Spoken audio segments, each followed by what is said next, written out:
الله أكبر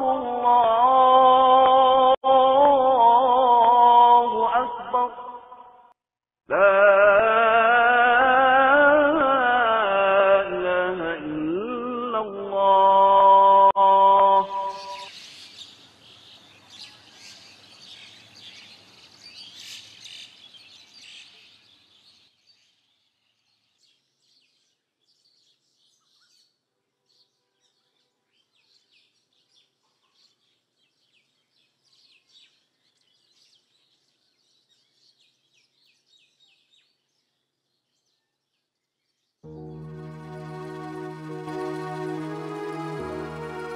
হে পরম করুণাময় পাক পরওয়ারদিগার, তোমার অশেষ দয়ায় আজও আমি প্রতিদিনের মতো ফজরের নামাজ আদায় করলাম।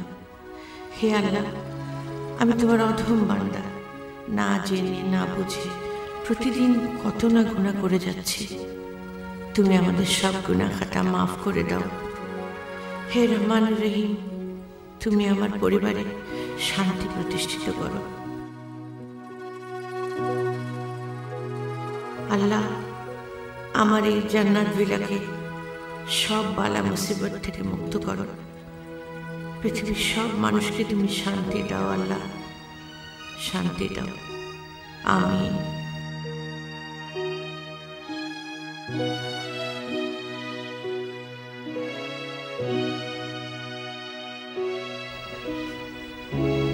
Good habit.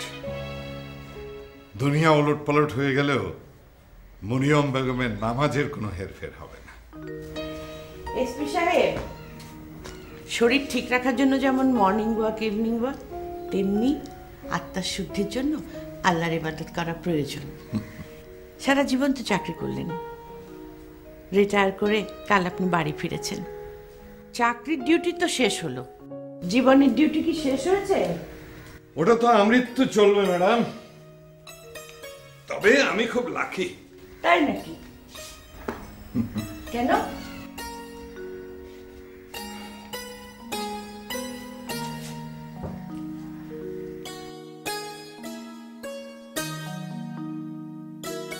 সারাটা জীবন বিভিন্ন জেলায় চাকরি করে করে পার করে দিলাম, শুধু বেতনের টাকা কয়টা তোমার কাছে পাঠিয়ে দিয়েছি। আসলে সংসারের কোনো কিছুই তো আমি করিনি, যা করেছো সব তুমি। তুমি আসলে দেখিয়ে দিয়েছো যে মেয়েরা ইচ্ছা করলে কি না পারে। বেতনের ওই সামান্য কয়টা টাকা থেকে ছেলেমেয়েদের লেখাপড়া করানো, মানুষ করা, আর তার থেকে কিছু টাকা বাঁচিয়ে বাঁচিয়ে এ বাড়িটা কমপ্লিট করেছ। জান্নাত ভিলা।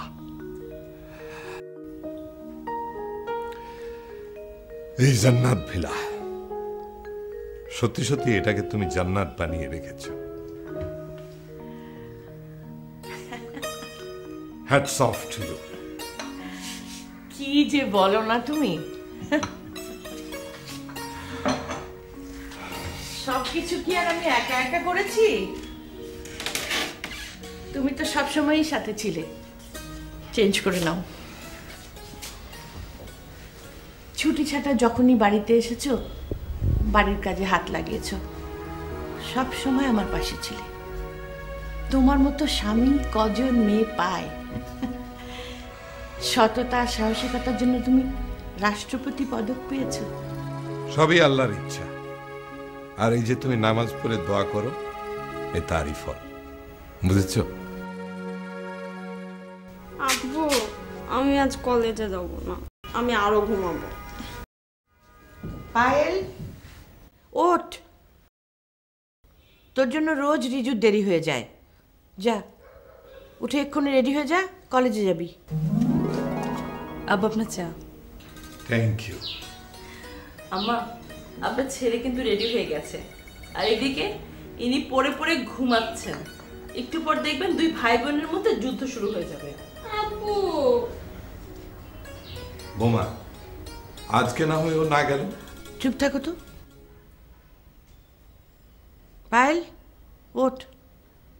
আজকেও যদি তুই দেরি করিস, এরপর থেকে তোকে কেউ নামিয়ে দেবে না কিন্তু। কেন? আব্বু ড্রপ করবে? আব্বু তো এখন থেকে রিটায়ার করে বাড়িতেই থাকবে। পায়েল, 1 মিনিটের মধ্যে রেডি হয়ে তুমি কলেজে যাবে। আমি আর একটা কথাও শুনতে চাই না। বৌমা, ওর খাওয়াটা ব্যাগে দিয়ে দাও। জি মা। কলেজে গিয়ে খাবে। এই যে মহারানী, জলদি উঠেন, তাহলে কিন্তু খবর আছে। বাবা উঠ। যা মা, কলেজে যা, 2-3টা ক্লাস করে চলে আসিস। ও, আজকে বিকেলে কে আসবে মনে নেই? কে আব্বু? উফ, তোর তো কিছুই মনে থাকে না। সাগর আসছে, সাগর।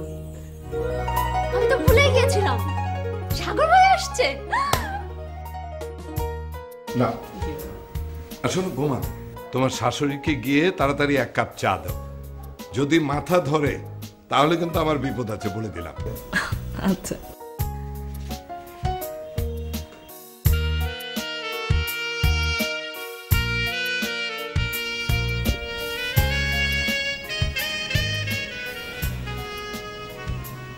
এই, তুমি এখনো শুয়ে আছো?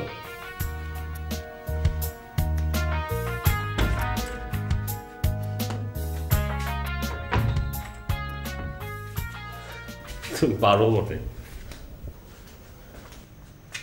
প্রতিদিন তোমাকে বলি একটু সকাল সকাল ঘুম থেকে ওঠো। কি যে বাজে অভ্যাস করেছো তুমি। এই, উঠো।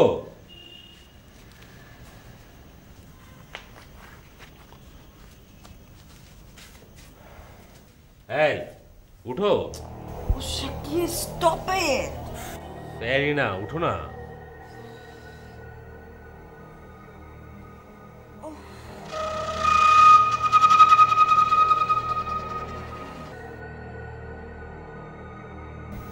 শাকির, এত সকালবেলা বক বক করে আমার ঘুমের 12টা কেন বাজাচ্ছ বলো তো? আম্মুর ভয় না? আচ্ছা, তুমি তোমার আম্মুকে এত ভয় পাও কেন বলো তো? আবার তুমি আম্মুকে নিয়ে শুরু করলে?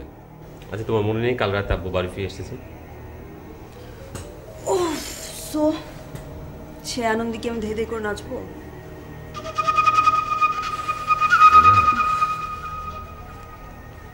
You are really too much. তুমি কিন্তু খুব ভালো করে জানো বেশি বেলা পর্যন্ত শুয়ে থাকা আম্মু একদম পছন্দ করেন না। কেন বলো তো? আমার মাম কোনোদিন আমাকে সকাল 10টার আগে ঘুম থেকে তুলেনি। কেন জানো? কারণ হচ্ছে মেয়েদের আসল অস্ত্র রূপ সৌন্দর্য। মেয়েদের সৌন্দর্য যদি ঠিক থাকে তাহলে তারা সব ধরনের যুদ্ধ জয় করতে পারে, সব। আর একটু লেট করে ঘুম থেকে উঠলে বিউটি ঠিক থাকে, বুঝতে পেরেছ? হায় রে আমার রূপ সৌন্দর্য, তোমার মা যে কি জিনিস। এক্সকিউজ মি, আমার মামকে নিয়ে একটা বাজে কথা বলবে না, ওকে? ঠিক এই কথাটাই যদি আমি তোমার আম্মুকে নিয়ে বলি, তোমার কেমন লাগবে বলো? তোমার কেমন লাগবে বলো? রিনা, রিনা প্লিজ প্লিজ, অ্যাটলিস্ট আজ সকালে আমার মুখটা খারাপ করে দিও না। ওকে, ঠিক, আজকে আমার অনেক কাজ পড়ে আছে। তা তো বটেই, তোমাদের বংশে একমাত্র তুমিই তো কাজ করো, জরুরি কাজ। লাখ লাখ টাকার গল্প আর কোটি কোটি টাকা ইনকাম, কিন্তু পকেটটা তো শূন্য ময়দান। আমি আর মাম তোমাকে কত করে বোঝালাম, তুমি তো আমাদের কথা শোনোই না, কানেও তোলো না। তা শুনবে কেন? তোমার আম্মু তো আল্লাহর ফেরেশতা, তার কথাই তো ফাইনাল কথা। রিনা, রিনা দেখো, আমি তোমাকে কতবার বলেছি আম্মুকে না কোনো বাজে কথা বলবে না, কখনো না। ঠিক আছে, বলবো না, হলো? সবই হচ্ছে গিয়ে আমার লাক, বুঝতে পেরেছ? এই বয়সেও তোমার আব্বু তোমার আম্মুর কথা উঠবস করেন, আর তুমি, তোমাকে সেই যে বিয়ের রাত থেকে আমি বোঝাচ্ছি তো বোঝাচ্ছি। তোমার না ওই একটাই দোষ, তোমার মম তোমাকে যেটা শিখিয়ে দেন সেটাই তুমি তোতা পাখির মতো বলতে থাকো, আর যেটা আমি একদম পছন্দ করি না। শাকির, আমি কিন্তু তোমাকে একবার বলেছি আমার মামকে নিয়ে একটা বাজে কথাও তুমি বলবে না। তাহলে তুমি আমার আম্মুকে নিয়ে বাজে কথা বলবে না, ওকে? দেখো রিনা, তোমার মাথার মধ্যে যে ঘুম পোকা ঢুকেছে এখনো সময় আছে, সেটা একেবারে ছেড়ে ফেলে দাও। তুমি এই বাড়িতে যেটা করো, যেটা বলো, যেটা ভাবো, সবই তোমার মিসআন্ডারস্ট্যান্ডিং। বুঝতে পেরেছ? এবার তাহলে ওঠো, ফ্রেশ হয়ে নাস্তা টেবিলে এসো। ওকে।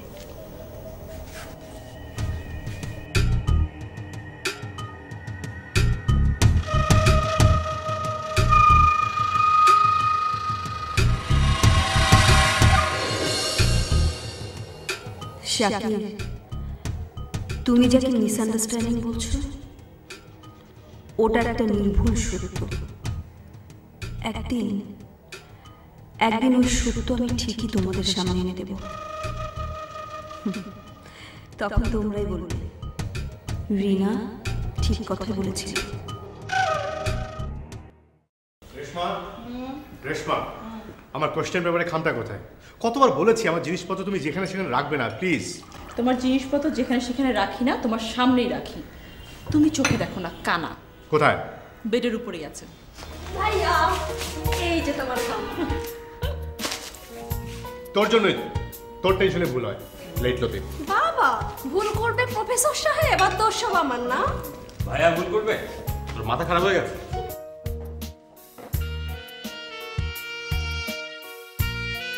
ভাইয়া তুমি আজকে কিনে বের হবে, গাড়ি না মোটরসাইকেল?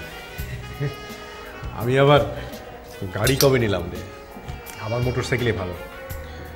রাস্তায় যেই জ্যাম, তাছাড়া সাথে বোঝাটা আছে না।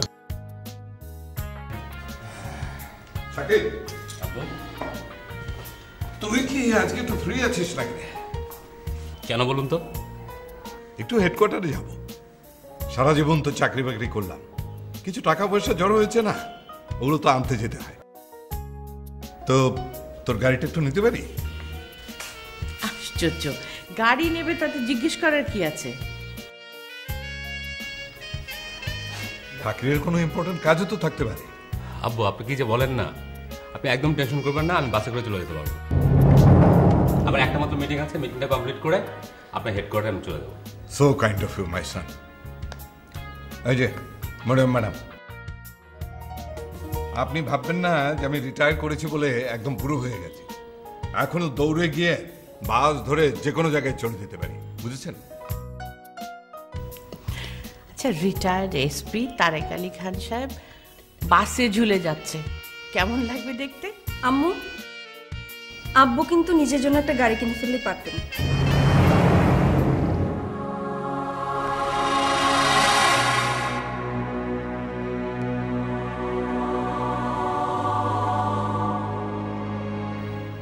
না মানে এত ভালো একটা পোস্টে থেকেছেন তো এতদিন, এই জন্য বললাম আর কি। মেজ বৌমা, জি আম্মু। কেন বুঝতে পারো না? এই এত বড় একটা ফ্যামিলির ভরণ পোষণ, সবার লেখাপড়া, বাড়ি করা, সব তো ওই বেতন থেকেই। তাছাড়া বাড়িতে তো একটা গাড়ি, একটা মোটরসাইকেল আছেই। না, I meant to say like একটা পুরনো গাড়ি কিনলেও তো হতো। আফটার অল শাকিরেরও তো কাজ আছে। ঠিক আছে, শাকিরের কাজ থাকলে ওই নিয়ে যাবে গাড়ি, অসুবিধা কি? না না আব্বু, আপনি কি বলছেন এসব? আমাকে একটু আগে বেরোতে হবে। এই যা, সেজন্যই তো বলছিলাম, আমার মামের একটা গাড়ি আছে না, প্রিমিও, ওটা কিন্তু আমরা নিয়ে নিলেই পারি, তাই না? সবারই কাজে লাগবে।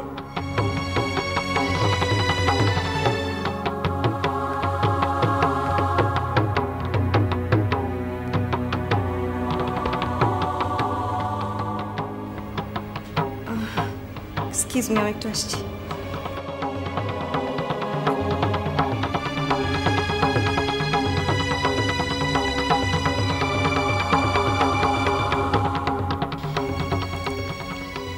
শাকির, তুই এখন অফিসে যা নাস্তা শেষ করে, আমি পরে বৌমাকে সবকিছু বুঝিয়ে বলবো। মাঝে মধ্যেও এমন এমন অ্যাটিটিউড করে, দিস ইজ টু মাচ।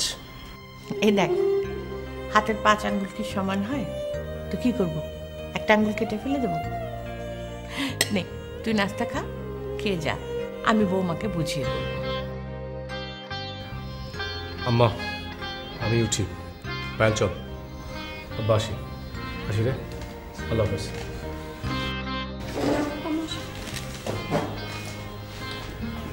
নাও তোমার নাস্তা তাড়াতাড়ি শেষ করো, আমি একটু আসছি।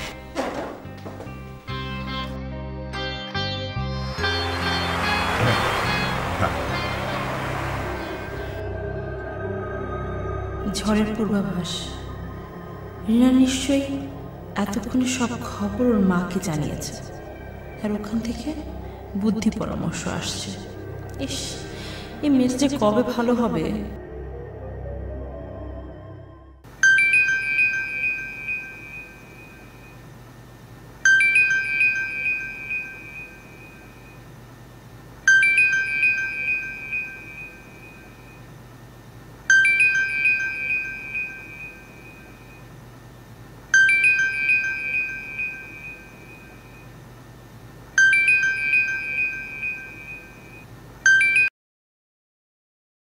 হাই মম, কেমন আছো?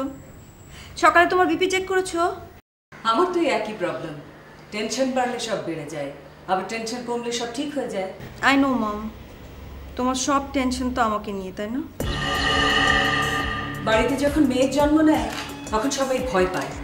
ভয় পায় ওই মেয়ের জন্য না, ভয় পায় মেয়ের দুর্ভাগ্যের কথা ভেবে। সেই জন্যই তো জন্মের পর থেকে বিয়ের আগ পর্যন্ত বাপ মা মেয়েকে ফুলের মতো করে আগলে রাখে, আর বিয়ের পরে সেই মেয়েই পর হয়ে যায়। বিয়ের পর সেই মেয়েই শ্বশুরবাড়ি গিয়ে চাকরানির মতো খাটে।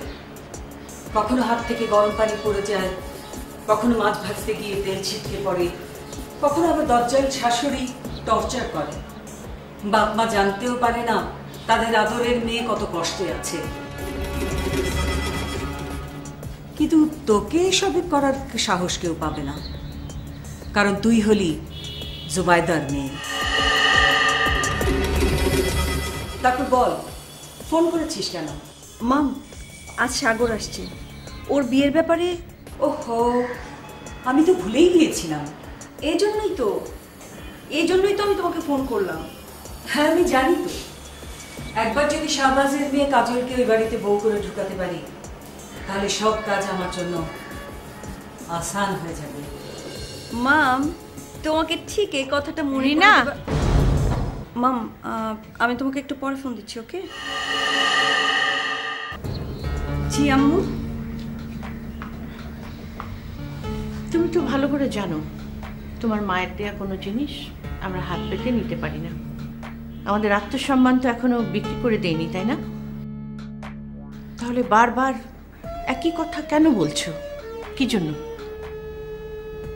আম্মু, আমার হাজব্যান্ড, ও যখন কোনো কিছু চেয়েও না পায় তখন তো আমার খারাপ লাগাটা স্বাভাবিক, তাই না?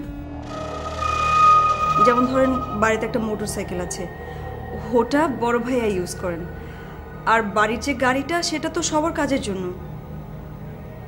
কিন্তু শাকির, ওকে তো বাসে করে ঝুলতে হয়, আর না হলে ওই বেবি ট্যাক্সিওয়ালাদের পায়ে ধরতে হয়।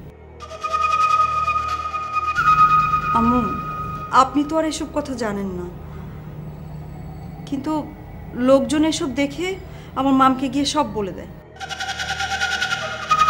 আর ইউনো, আমার আম্মুকে সে কার ওয়াইফ, তার কি স্ট্যাটাস। শোনো, তোর খানদানের ইতিহাস আমাকে শোনাতে এসো না, আমার সব জানা আছে। তাহলে সব কিছু জেনেও না জানার ভান কেন করছে না? সে কৈফিয়ত আমি তোমাকে দেবো না, শুধু জেনে রাখো শাকিব চেষ্টা করছে, একদিন না একদিন ও দাঁড়াবে। কনস্ট্রাকশনের কাজে সময় তো লাগবেই।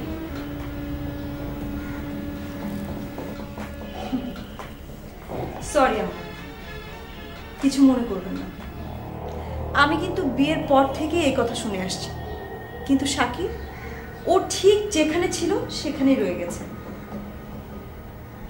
কারণ কি জানেন আম্মু? কারণ আপনারা কেউ ওকে সাপোর্ট দেননি।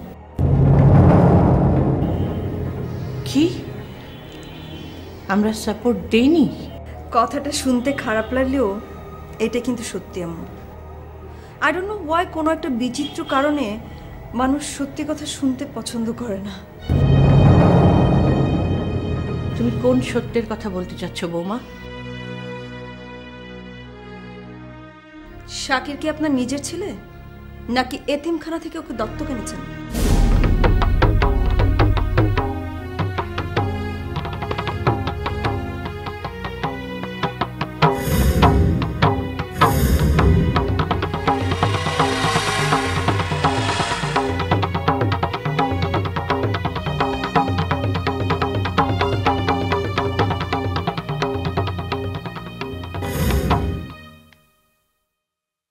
হাজার হোক, সে তো মা,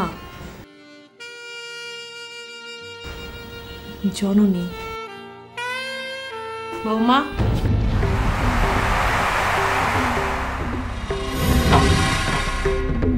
তুমি শয়তানটার সঙ্গে কথা বলছো কেন? ও জানে না ওর মা মরে গিয়েছে?